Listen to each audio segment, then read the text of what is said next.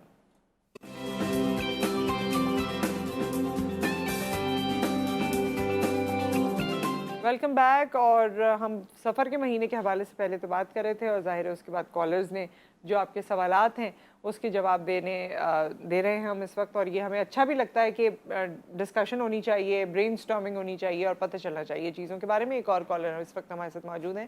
السلام علیکم.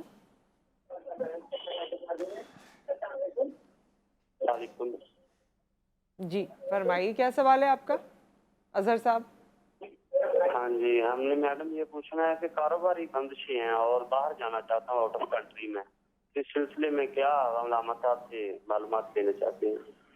اچھا ٹھیک ہے, ہم آن ایئر بات کر لیتے ہیں. بہت شکریہ. پہلے بھی ایسی کال آئی تھی اور اظہر صاحب بھی, اور بریک سے پہلے بھی شاید کالر کا کچھ اسی طرح کی بات کر رہے تھے, تو کیا جواب دیں گے آپ؟ جی بالکل, 2 بار آ چکا ہے کہ پاکستان چھوڑ کر لوگ جانا چاہ رہے ہیں. خیر جہاں اس کے مسائل بتانے میں وہ ہے کہ وہاں ایک دکھ درد کی کیفیت بھی ہے کہ ہمارے ملک کو لوگ, لیکن ہجرت کوئی, میں اس کو ہمیشہ کہتا ہوں کہ ہجرت کرنا اچھا ہے, ہجرت کرنے میں کوئی برائی نہیں ہے.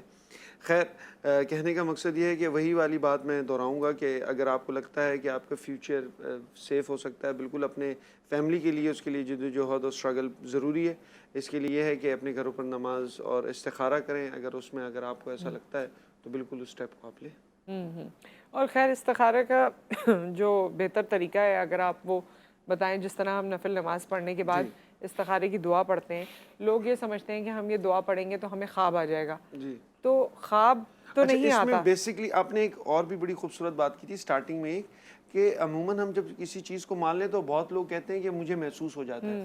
یہ اس کو کہتے ہیں انٹیوشن. ہاں یہ باقاعدہ, یہ صرف اسلام میں نہیں, بہت سارے دوسرے مذاہب میں بھی یہ ایسا ویسے یہ ہوتا ہے. اٹ از عموماً میرے ساتھ دیکھیے نا, سارا دن جو سوچتے ہیں وہ خواب میں بھی تو آ جاتا ہے. خواب میں بھی آ جاتا ہے, انکانشیسنیس میں آپ کے ہوتا ہے وہ کبھی کبھی. لیکن میں ایک بات کروں, انٹیوشن جو آپ کے دل میں بات آ جاتی ہے نا, آپ نے عموماً دیکھا ہوگا کہ برائی سے پہلے آپ کے دل میں کوئی عجیب سی ایک خیال آتا ہے, یا کبھی آپ کے ساتھ کچھ برا ہونے والا ہوتا ہے, ایک دل میں خیال آتا ہے, اس کو کہتے ہیں انٹیوشن. روح بھی انسان کے ساتھ جڑی ہے نا. ایون آپ یہاں تک دیکھیں کہ جب ایک انسان پریشان ہوتا ہے نا تو اس کی ماں ڈائریکٹ, کوئی مسئلہ ہے کیا, یہ اس سے روح کی کنیکشن ہے. ایون میں نے یہاں تک دیکھا ہے کہ آپ گھر کوئی قریب ہوتا ہے نا تو ہماری والدہ ہمیں کہ وہ وہاں قریب آ گیا ہے وہ شاید, تو اس کو یہ کوئی نہیں کہ ہماری وہ بڑی پیرنی یا کوئی بڑے منصب پر فائز, اٹ از انٹیوشن. آپ کے دل میں آپ کی روح بھی آپ کے ساتھ ہے نا, تو ایک میسج پہنچاتی ہے آپ کو. تو آپ نے بالکل اچھی بات کی, ضروری نہیں ہے کہ خواب میں آ جائے, لیکن آپ کے دل میں وہ بات آ جائے گی, آپ کو لگے گا ہاں یہ میرے لیے بہتر ہے, آپ فیصلہ کرنے میں آسانی ہو جائے. اور یہ بھی ہے کہ اگر آپ کے لیے راستے ہموار ہوتے گئے تو یہ سگنلز ہیں, سگنلز ہیں, راستے ہموار ہوتے گئے, اللہ سے دعا کریں کہ بھائی میرے لیے اچھا ہے, ہو جائے ورنہ اسے روک دیں, وہ ہر شے پہ قادر ہے, وہ کر دے گا. تو یہ اس کی دعا کا یہ طریقہ ہے. جیسے لوگ خواب کا انتظار کرتے رہتے ہیں, تو آئی ڈونٹ نو خواب آئے کہ نہ آئے, لیکن اس کا طریقہ کار اس طرح سے. اور کیونکہ ہم اس وقت ہم اپنا سیگمنٹ بھی کلوز کریں گے, جاتے جاتے آپ ضرور کوئی بات اگر کہنا چاہیں تو وہ کہہ دیجیے گا. لیکن ایک بات بہت دیر سے میرے ذہن میں آ رہی ہے اور میں نے سوشل میڈیا پہ پڑھی تھی کہ آج جمعے کا دن ہے, آپ اپنے پیاروں کو بخشتے ہیں, کلام کا تحفہ پیش کرتے ہیں, سارا کچھ. ان لوگوں کے لیے بھی ضرور دعا کر دیا کریں, سوچ کے کہ کوئی بھی ایسے لوگ ہیں جن کے لیے کوئی دعا کرنے والا نہیں ہے, تو ضرور ان کے لیے دعا کر دیا کریں. اور جب آپ بخشتے ہی ہیں, سب تمام مسلمین مسلمات کو بخشتے ہیں, تمام لوگوں کو بخشتے ہیں, اپنے والدین کو یا جو بھی اپنے پیارے ہیں, تو ان کو بھی ضرور خاص طور پہ جن کا کوئی ہے نہیں پیچھے, جن کا کوئی وسیلہ نہیں ہے صدقہ جاریہ کا, اور جن کے لیے کوئی دعا کرنے والا نہیں ہے. جی آپ نے ایک بات کی ہے, یہ بالکل ہم نا بڑے حریص علیہ ہو گئے ہر معاملے میں نا, بڑے سیلف سینٹرڈ ہو گئے. آپ یقین کریں جب مسجد میں بھی جمعے کی دعا ہوتی ہے, یہ میرے خیال پچھلے جمعے میں آیا, جب وہ امام صاحب کہتے ہیں یا اللہ جو بھی یہاں موجود ہیں ان کے تمام کے مسائل کا حل نکال, تو پوری مسجد گونجتی ہے آمین. ہم کہتے ہیں اللہ جو بھی اس دنیا سے چاہے, تو آمین تھوڑی سی کم ہو جب جس میں اپنا کنیکشن ہوتا ہے نا. اب دیکھیے تو دعا ہے, آپ کو تو چاہیے, میں تو ہمیشہ لوگوں کو کہتا ہوں کہ پورے انسانیت کے لیے دعا کریں, ان کے لیے ہدایت کی کریں, مسلمانوں کے لیے اللہ رب العزت آسانی کا معاملہ کرے, ملک پاکستان کے لیے کریں, پوری دنیا. ہم نے اپنے آپ کو نا, میں بس ایٹ دا اینڈ میسیج بھی دے دوں گا, بات بھی, ہم نے اپنی آئیڈینٹی, مسلم آئیڈینٹی کھو دی ہے. ہم نے اپنے آپ کو نیشنز میں, قوموں میں, ان سب چیزوں میں بانٹ لیا ہے, سیلف سینٹرڈ ہو گئے. ہم نے آج ترقی تو ہو گئی, آج ہمارے پاس نمازیں بھی رہ گئی ہیں, روزہ بھی ہو گیا ہے, لیکن ہماری ایک مسلم آئیڈینٹی تھی کہ مسلمان کیا تھے. رسول اللہ صلی اللہ علیہ وسلم نے فرمایا تمام امت کا مثل جسدی ہے, کہ ایک جسم کی مانند ہے, جسم کے ایک حصے کو بھی تکلیف ہوتی ہے نا تو پورا جسم اس کے کانسیکوینسز بیئر کرتا ہے. کوئی یہ نہیں کہہ سکتا ہے میری ٹانگ میں درد ہے لیکن باقی میں ٹھیک ہوں,